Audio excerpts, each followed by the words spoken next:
ओम शांति पाल भाई। ओम शांति ईश्वर भाई। पाल भाई, हम आज की मुरली एक रिवीजन कर रहे हैं जी। और आज खास 6/6/25 है। और बाबा कहते हैं कि मीठे बच्चे, भविष्य उच्च घराने में आने के लिए आधार है पढ़ाई। इस पढ़ाई से ही तुम बेगर टू प्रिंस बन सकते हो। तो बाबा मतलब बेगर से प्रिंस बनने की पढ़ाई बाबा पढ़ाते। तो और भी क्या बातें बताए बाबा पढ़ाई के बारे में? आज 6 जून 2025 है ईश्वर भाई जी। 6/6/2025 जी। हमारा जो ये ईश्वरी विश्वविद्यालय की जो पढ़ाई है ना, इसमें परमपिता परमात्मा परम शिक्षक आकर के जो पढ़ाई पढ़ाते हैं जी, तो इस पढ़ाई को पढ़ करके हम भविष्य उच्च पद पाते हैं, प्रिंसेस बनते हैं। भविष्य जो नई दुनिया आने वाली है जी, उसमें हमारा घराना उच्च घर होता है, उच्च घराना में जन्म मिलता है। ये पढ़ाई ऐसी है जो जितना ज़्यादा पढ़ेगा उतनी कमाई है इस पढ़ाई से। जी। इस पढ़ाई को सोर्स ऑफ इनकम भी कहा जाता है। तो इसको हम जितना ज़्यादा पढ़ाई पढ़ेंगे, बाबा बोलता है ना, पद का आधार पढ़ाई है। जितना ज़्यादा पढ़ेंगे, जैसे इस दुनिया में भी बच्चे लोग जितना ज़्यादा पढ़ते हैं, फर्स्ट सेकंड थर्ड, तो कहावत ना, पढ़ेंगे लिखेंगे बनेंगे नवाब, नहीं तो होंगे खराब। हाँ, होंगे खराब, भरी ढोएंगे बाबा, तो नहीं पढ़ेंगे। पढ़े के आगे अनपढ़े भरी ढोएंगे। तो ये भविष्य सतयुगी दुनिया जो उच्च घराना आने वाला है, उसमें आने का आधार है पढ़ाई। जी। अगर उस घराने में उच्च कुल में ऊंचा जन्म लेना है तो अच्छी रीति पढ़ना पड़ेगा। और उस भविष्य उच्च घराने में देवताई घराना होता है, बाबा बोलता है, और कोई घराना नहीं होता। इस पढ़ाई में जो थोड़ा भी पढ़ेगा वो उस घराना में आ जाएगा। लेकिन पद का आधार पढ़ाई है, जो जितना ज्यादा पढ़ेगा उतना उच्च पद पाएगा। बिल्कुल। और इस पढ़ाई से ही हम बेगर, अभी हम बेगर हैं, जी, बेगर टू प्रिंस, भविष्य राजाई जी ले सकते हैं, बेगर टू प्रिंस बन सकते हैं। बिल्कुल। एक तरह से बाबा बेगर बोलता है मन बुद्धि से सबसे मोह नष्टो मोहा बनना। अभी जो नष्टो मोहा बनेगा वही भविष्य में राजाई पद का अधिकारी बनेगा, बाबा बोलता है। ये जो राजाई पद है, इसको बाबा ने दूसरे शब्दों का है गोल्डन स्पून इन माउथ, इसको कहते हैं। तो बाबा बोलता है 2 प्रकार से प्राप्त हो सकता है। वो कैसे? तो बाबा ने एक तो बताया भक्ति का भी महिमा, भक्ति में जो दान पुण्य करते हैं उनको भी राजाओं के घर में या साहूकार के घर पास जन्म मिलता है। दूसरा है ज्ञान में पढ़ाई। इस ज्ञान में पढ़ाई से गोल्डन स्पून इन माउथ पाते हो।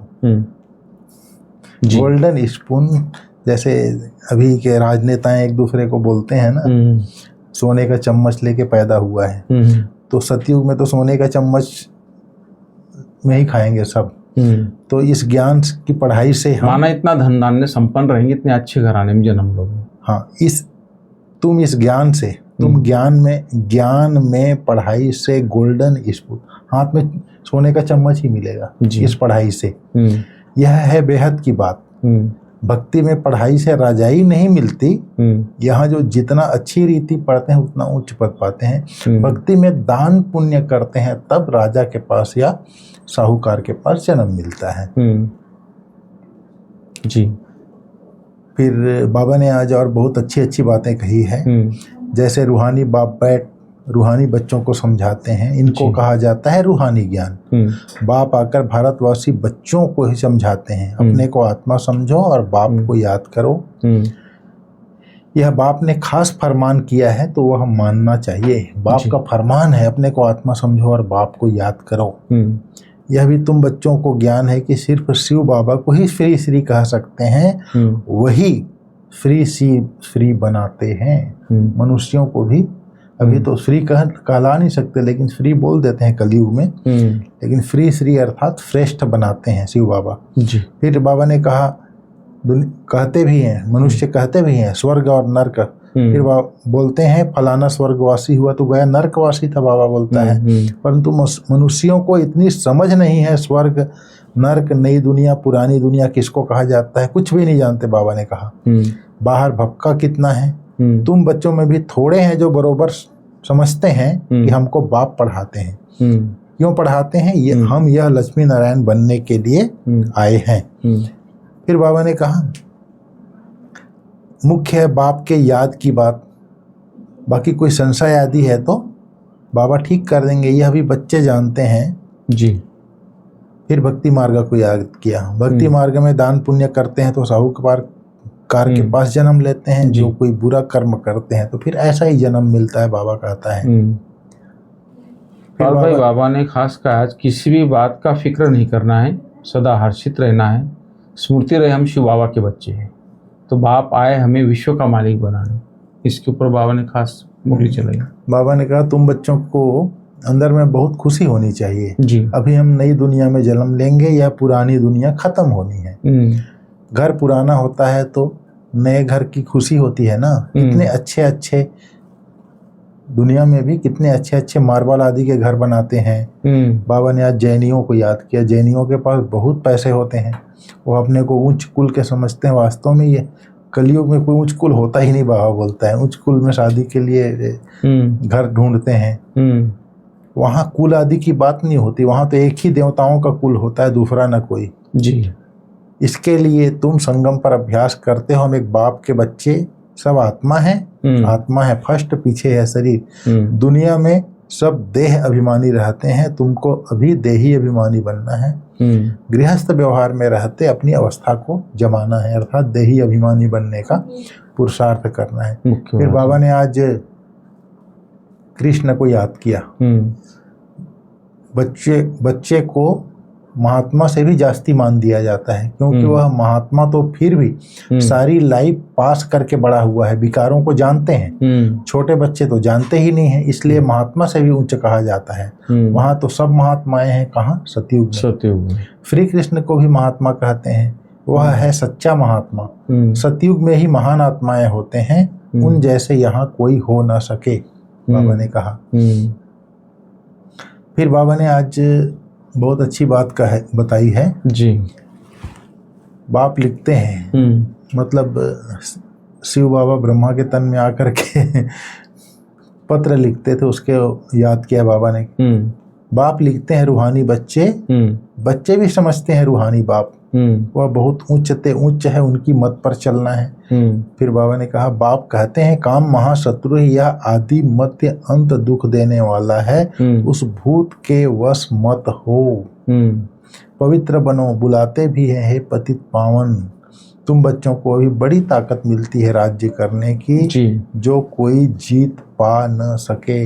तुम कितने सुखी बनते हो, तो इस पढ़ाई पर कितना टेंशन देना चाहिए, हमको बादशाही मिलती है। बाबा ने कहा तुम जानते हो हम क्या से क्या बन रहे हैं, भगवानुवाच है ना। मैं तुमको राजयोग सिखलाता हूँ, राजाओं का राजा बनाता हूँ। भगवान किसको कहा जाता है यह भी किसको पता नहीं है, बाबा ने कहा।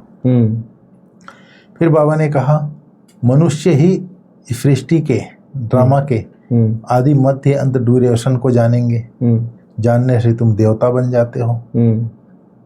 ज्ञान है ही सदगति के लिए, कलयुग में तो दुर्गति है, बाबा बोलता है इस समय सबकी दुर्गति है, सतयुग में होती है सदगति।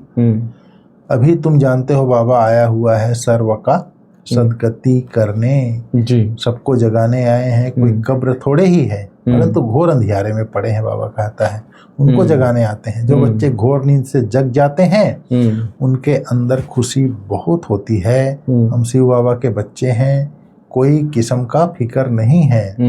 बाप हमको विश्व का मालिक बनाते हैं, रोने का नाम नहीं है। यह है रोने की दुनिया कलयुग, वह है हर्षित रहने की दुनिया। देखो चित्र कैसे शोभनिक हसमुख बनाते हैं, वह फीचर्स तो यहाँ निकाल ना सके जो सतयुगी फीचर्स है। तुम मीठे मीठे बच्चों को भी स्मृति आई है, हम भविष्य में अमरपुरी के प्रिंस बनेंगे। फिर बाबा ने कहा रुद्र की माला में पिरोकर फिर विष्णु की माला में पिरोए जाएंगे। तो ये जो बाबा कह रहे हैं कि सतयुग में प्रिंस प्रिंसेस बनोगी, तो ये प्रिंस प्रिंसेस बनने का मुख्य आधार बाबा ने आज पवित्रता बताई। जितना प्योर होगी सोल और उतनी उच्च घराने में जाएगी। तो बाबा ने इसका कल की मुरली में भी कहा था कि पवित्र का एक ही इलाज है याद, बाप की याद, उसके बिना कोई और इलाज नहीं इसका। तो और बाप की याद के लिए हमें देही अभिमानी अवस्था बहुत आवश्यकता है। तो बाबा खास बोल रहे हैं कि अपनी अवस्था को एकरस बनाने के लिए आत्माभिमानी बनने का पुरुषार्थ करना है।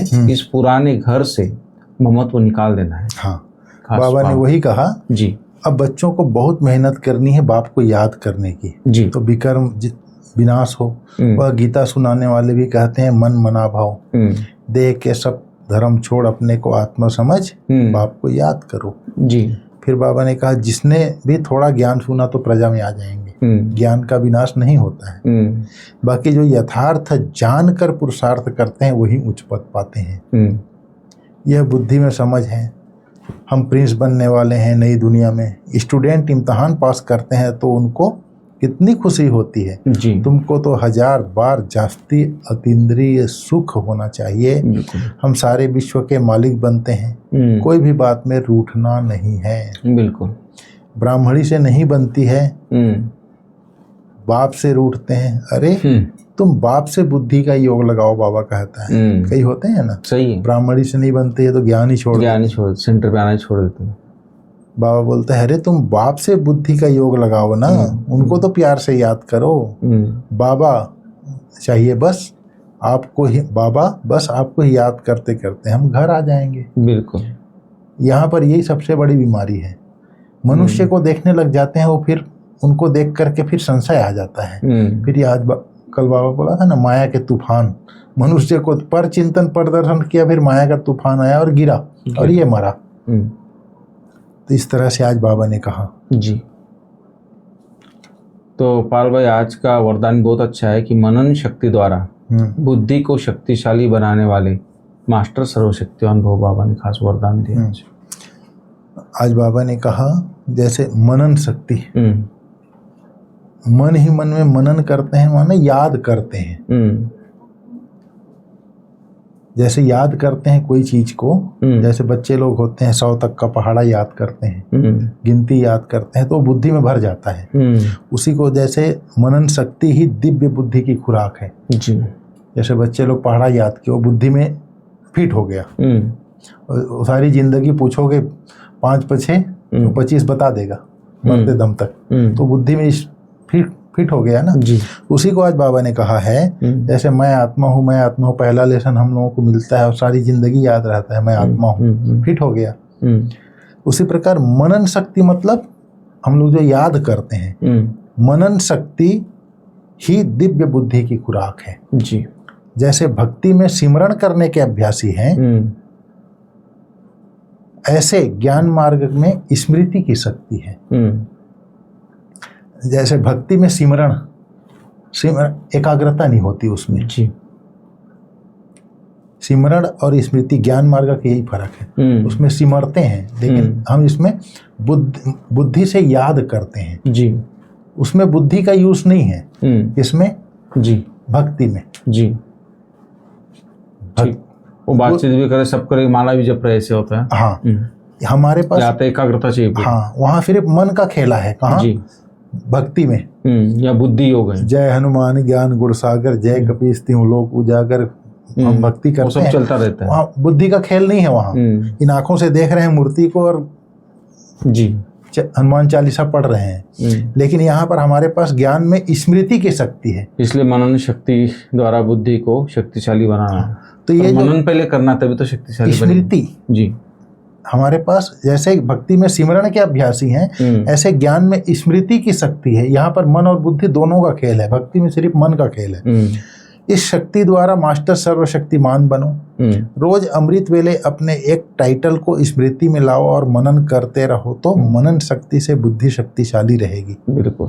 शक्तिशाली बुद्धि के ऊपर माया का वार नहीं हो सकता, परवश नहीं हो सकते, क्योंकि माया सबसे पहले व्यर्थ संकल्प रूपी बाण द्वारा दिव्य बुद्धि को ही कमजोर बनाती है।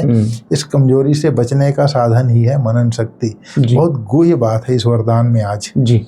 रोज अमृत वेले कोई भी एक, जैसे मैं पवित्र स्वरूप आत्मा हूँ, तो पवित्रता क्या है, पवित्रता की परिभाषा क्या है, क्या मैं आत्मा पवित्र बना हूँ, दृष्टि वृत्ति मेरी आत्मिक है, मतलब उसका चिंतन करो। जैसे चिंतन करते जाएंगे तो वो बुद्धि में स्टोर होता जाएगा, तो बुद्धि शक्तिशाली होगी। फिर शक्तिशाली बुद्धि हो जाएगी तो माया वार नहीं करेगा, व्यर्थ माया के तूफान नहीं आएंगे। बिल्कुल। फिर परवश नहीं होंगे। लेकिन माया सबसे पहले मन में व्यर्थ संकल्प लाती है और व्यर्थ संकल्प के बाण से दिव्य बुद्धि को कमजोर बनाती है।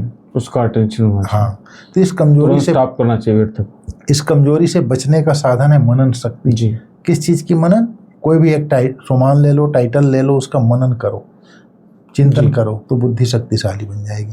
पाल भाई, आज का स्लोगन है आज्ञाकारी बच्चे ही दुआओं के पात्र हैं, और ऐसे दुआओं का प्रभाव दिल को सदा ही संतुष्ट रखता है बाबा। बिल्कुल, कोई भी आज्ञाकारी हो, जैसे बच्चे आज्ञाकारी होते हैं तो दिल से उनके लिए दिल से दुआएं निकलती हैं, शुभ भावनाएं निकलती हैं। शुभ भावना निकलना ही, उसको अच्छा कहना ही आप आशीर्वाद दे रहे हैं, दुआएं दे रहे हैं। और आपका जो दुआ आप उसको बोलते हैं, आप मान लीजिए किसी ने कोई आपका काम किया और आप उसको शाबाशी दो, तो उसके दिल को तसल्ली होती है, संतुष्टता होती है सामने वाले को।